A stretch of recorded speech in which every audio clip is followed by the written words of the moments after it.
सोने की दरामदात पर से पाबंदी हटने के बाद भी सोना आम आदमी की पहुंच से दूर क्यों? ज्वेलर्स ने पाबंदी लगाने और उठाने को हुकूमती खेल करार दे दिया कि हुकूमत ने जो पाबंदी लगाई थी ना, तो वो ये समझ रहे थे कि पाबंदी लगा के जो है ना, जैसे कि गोल्ड शायद उसकी स्मगलिंग हो रही है, लेकिन ऐसा नहीं देखने में आया।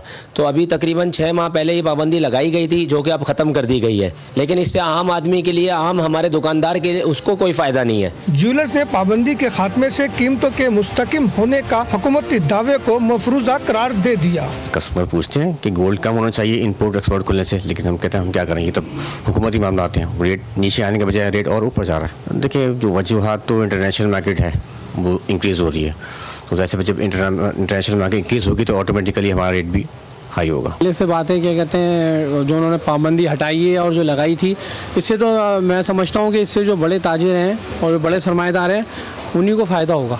अवाम का कहना है अब बेटी की रुखसती पर भी सोना देना मुमकिन नहीं रहा।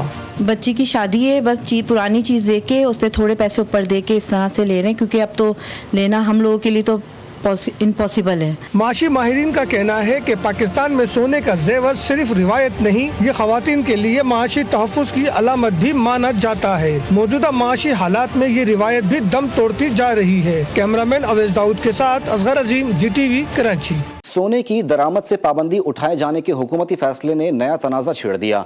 ज्वेलर्स कहते हैं कि फैसले का फ़ायदा आवाम को होगा, ना ही बाजार को, जबकि आवाम का कहना है कि सोना अब सिर्फ ख्वाब बनकर रह गया है।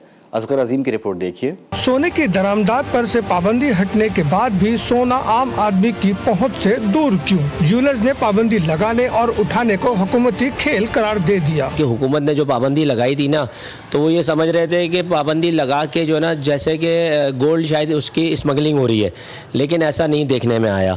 तो अभी तकरीबन 6 माह पहले ये पाबंदी लगाई गई थी, जो कि अब ख़त्म कर दी गई है, लेकिन इससे आम आदमी के लिए, आम हमारे दुकानदार के लिए उसको कोई फ़ायदा नहीं है। ज्वेलर्स ने पाबंदी के खात्मे से कीमतों के मुस्तकिम होने का हुकूमती दावे को मफरूजा करार दे दिया। कस्टमर पूछते हैं कि गोल्ड कम होना चाहिए इम्पोर्ट एक्सपोर्ट खुलने से, लेकिन हम कहते हैं हम क्या करेंगे, तब हुकूमती मामला आते हैं, रेट नीचे आने के बजाय रेट और ऊपर जा रहा है। देखिए, जो वजूहात तो इंटरनेशनल मार्केट है वो इंक्रीज़ हो रही है, तो जैसे जब इंटरनेशनल मार्केट इंक्रीज़ होगी तो ऑटोमेटिकली हमारा रेट भी हाई होगा। पहले से बात है, क्या कहते हैं, जो उन्होंने पाबंदी हटाई है और जो लगाई थी, इससे तो मैं समझता हूँ कि इससे जो बड़े ताजिर हैं और बड़े सरमाएदार हैं उन्हीं को फ़ायदा होगा। अवाम का कहना है अब बेटी की रुखसती पर भी सोना देना मुमकिन नहीं रहा। बच्ची की शादी है, बस पुरानी चीज़ दे के उस पर थोड़े पैसे ऊपर दे के इस तरह से ले रहे हैं, क्योंकि अब तो लेना हम लोगों के लिए तो इम्पॉसिबल है। माशी माहिरीन का कहना है कि पाकिस्तान में सोने का जेवर सिर्फ रिवायत नहीं, ये खवातीन के लिए माशी तहफ़्फ़ुज़ की अलामत भी माना जाता है। मौजूदा माशी हालात में ये रिवायत भी दम तोड़ती जा रही है। कैमरामैन अवैस दाऊद के साथ असगर अजीम, GTV, कराची।